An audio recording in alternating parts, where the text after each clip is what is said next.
السلام عليكم ورحمة الله تعالى وبركاته، إن شاء الله تكونوا كاع بخير. ولا فيديو تاع اليوم تلقاكم بألف صحة وعافية يا رب. كيما راكم تشوفوا معايا في الصورة، غادي اليوم نحضر لكم السيجار ولا الأسبوع القاضي. آه، كل واحد كيفاش يسميه. حنايا في الغرب الجزائري بالضبط في مدينة وهران نقولوا الأسبوع القاضي، وكل ولاية كيفاش يسموه. بغيت ندير لكم هذه الوصفة تجربوها قبل شهر رمضان الكريم، إن شاء الله يدخل علينا بالصحة. اللهم بلغنا رمضان لا فاقدين ولا مفقودين. ونبدو بسم الله. غادي ندير لكم كمية قليلة باش تجربوها. ماذا بكم واحد كي يجرب الوصفة لأول مرة يدير كمية قليلة. حطيت هنايا كاس ونص تاع الماء، غادي نضيف له مغرف كبيرة تاع العسل، رشة تاع الملح، وثلث مغارف كبار تاع الزيت. نخلط المكونات، غادي نديرهم فوق النار. كي يبدا يغلي معايا الخليط غادي نضيف له كاس تاع الفرينه، كاس ما يكونش بومبي، ما يكونش معمر بزاف، يكون ممسوح تاع الفرينه، وزوج مغارف كبار تاع السميد يكون رطب. ناكد لكم السميد اللي يكون رطب. ونخلط كل شيء دفعه واحده، نخلطه خطره واحده مادام حامي، ما نخلوش حتى يبرد الخليط تاع الماء والزيت والعسل. نخلطوا المكونات كاع مع بعض ونحضروا لابوش ادوي اللي غادي نشكل بها الاصابع تاوعي. ونجيب البلا اللي يكون فرشت له بابي كويسون ونشكل لي سيغار. الوصفه سهله وسريعه، تحضروها بسرعه، ما فيها لا اختمار، ما ترتاح ما والو، في وقفه تحضروها. كيما راك تشوفوا هنا راني خلط مليح الخليط حتى نشوف الفرينه شربت، هي والسميد شربوا كاع هذاك الماء، ونتحصل على عجينه تكون متماسكه. مقادير هادو مضبوطه، تجيكم عجينه هذيك هي. ونديرها ديريكتومون هي حاميه، نديرها في لابوش ادوي ونشكل الاصابع تاوعي بكل سهوله.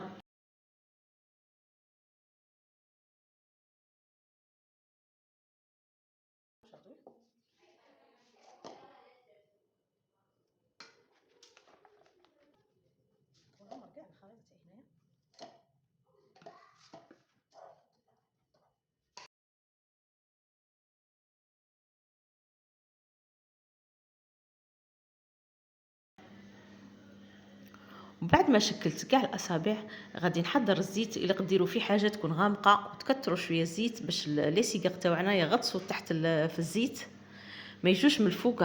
لو كان تخلوهم الزيت من تحت وهما من الفوق غادي يشربوا لكم هذاك الزيت وينتفخوا وما يجوكمش شابين، والشكل تاعهم يخسر. ماذا بينا نصنعوا لي سيغار بيان فيني، الشكل تاعهم يكون شباب.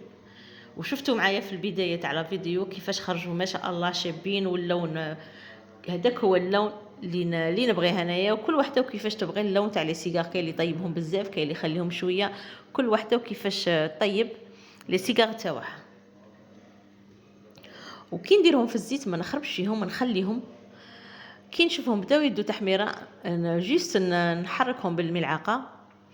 وكيما انا كنت هنا مقلقه زدت ضفت الكميه اللي تبقات لي، كل ما نشوف كميه حمرت شويه نزيد كميه الاخرى تحتها، هكا باش نسرع في الوقت. وانتوما لا ما كنتش مقلقين عفوا، طيبوا الكميه الاولى، راه بحبات ولا خمسه ديروهم، طيبوهم كي تشوفوهم حمار وقلعوهم زيدوا كميه ثانيه. بويسك انا راني عارفه الطياب تاع لي سيغار تاوعي، راني متعوده على الوصفه. خدمتها طيبتهم مباشره. وبالنسبه للمبتدئات ما يتقلقوش، يطيبوا غير بشويه. كما راكم تشوفوا كميه قطعت لي كميه ما شاء الله. وطريقه الطهو ديروا النار تكون متوسطه، ما تكونش قليله وما تكونش قويه بزاف، سينو يطيبوا لكم بالخف ويجوكم معجنين داخل. ما تكون النار قليله غادي يشربوا لكم الزيت وما يجوكمش مقرمشين. النار تكون متوسطه وخلوهم يطيبوا مليح في غردهم على نار تكون متوسطه. وهنا ما بغيتش نحذف لكم باش تشوفوا مصداقيه تاع الوصفه ونجاحها.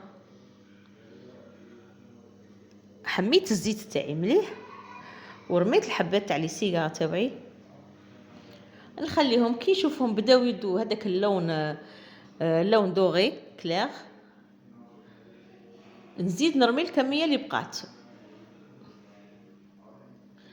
ونقعد كيما هكا نطيب غير بشويه.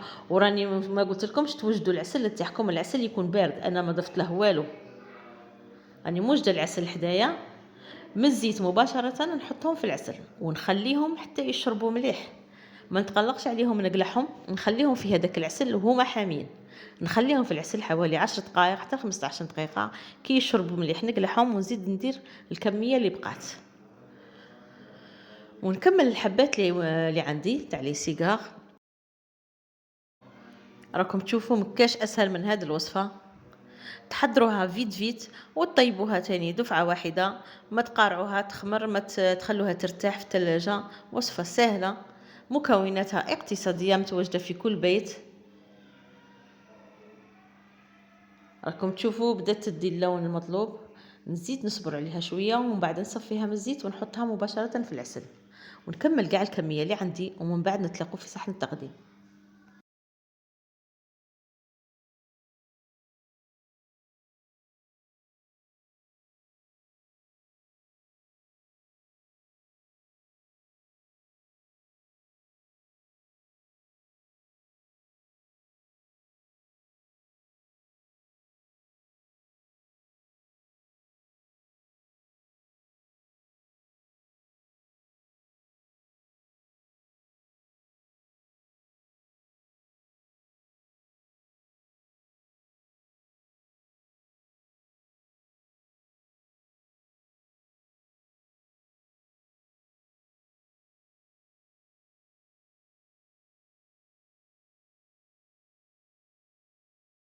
وبعد ما كملت كاع الكميه اللي عندي راكم تشوفوا فيها، ونقطر لي سيجار تاوعي ونحطهم في الصحن وغادي تشوفوهم معايا واجدين.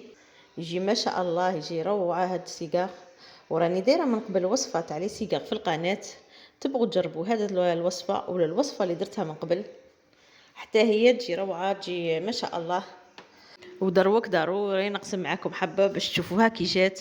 يجي مقرمش من برا وطري من الداخل، يجي مشرب مع العسل، يجي مهم. جربوا الوصفه وتما تحكموا وحدكم.